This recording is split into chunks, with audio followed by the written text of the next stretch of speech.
What is going on, everybody? Today we're going to be doing triads and seventh chords, but we're not going to be building major or minor.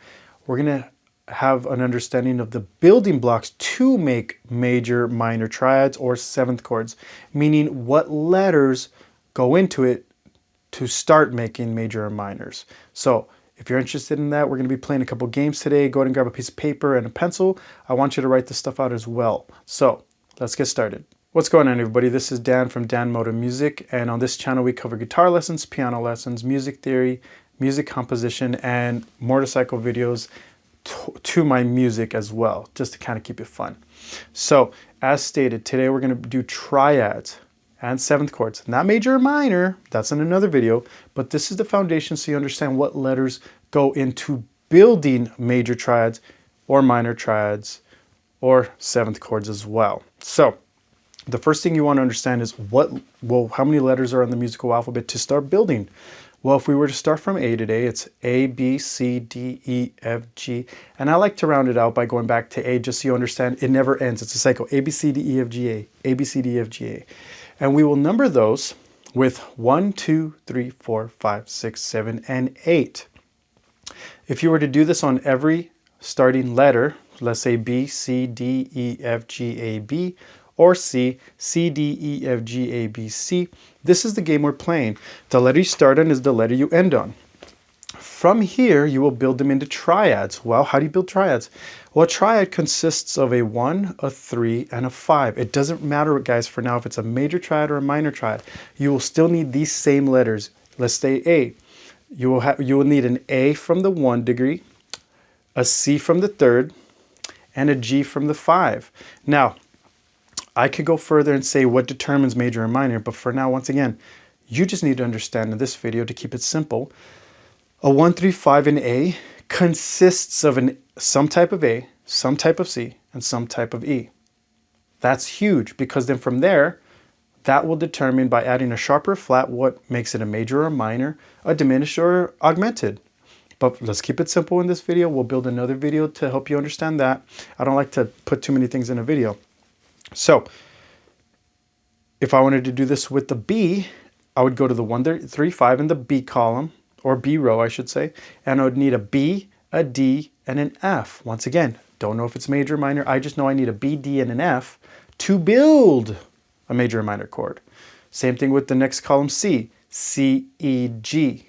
Next column, D, F, A, E, G, B, F, A, C, and G, B, D. Now, I don't need to repeat myself. You understand, they're not major or minor.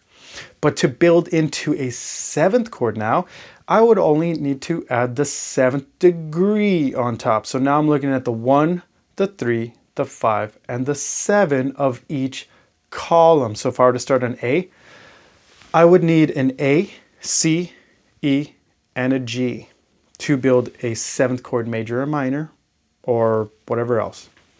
Next column, B, D, F, A, C, E, G, B, D, F, A, C. And you see where I'm going with this, guys. They're marked in yellow. That's what you want to get used to memorizing. I need those groupings to build the major or minor chords. Now, that's kind of the game already. You could do these in triads. You could do them in 7th chords. But the real fun starts, and the fluency really starts, is when you start skipping from the letter you started on until you cycle all the way back. So right here, you're going to see I put 2 red dots. Let's say on the A and the B column. Well, if I were to start on the A, I would skip until I get to the B column at the end where I reach my A again. So it would look like this. A, C, E, G, B, D, F, A. If I did column B to start it, it would start on B, B, D, F, A, C, E, G, B. Excuse me, C column. C, E, G, B, D, F, A, C. D, F, A, C, E, G, B, D. E, G, B, D, F, A, C, E. F, A, C, E, G, B, D, F. And G, B, D, F, A, C, E, G. And that leads me back to A. Now, the reason, once again, you do that is so you're just so fluent with building or skipping letters. You just know in A, it's A, C, E, G. B is B, D, F, A. You know, and you just get used to skipping them all the way back to B or back to C or wherever you started, because it just builds that fluency more. Now, that's pretty much it for this lesson, but there's some fun, interesting things I found out by doing this along the years, and I figured out one yesterday. So I'm going to just kind of open up my computer. I'm going to show you what I'm talking about.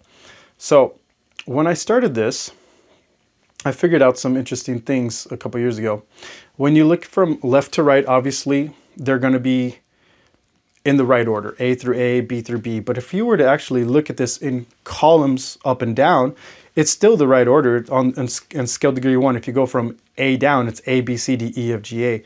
2 down, B, C, D, E, F, B, C, D, E, F, G, A. Column 3, C, D, E, F, G, A, B.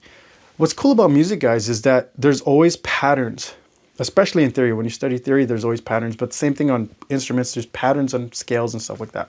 So that's one cool thing I figured out. Another cool thing I figured out was if you look at this diagonally from left to right, let's say starting on A, it also goes in the same order. Actually, I'm sorry, it goes in skipping order, A, C, E, G, B, D, F. If you look at the B column, it goes B, D, F, A, C, E, G. So that's what's really cool.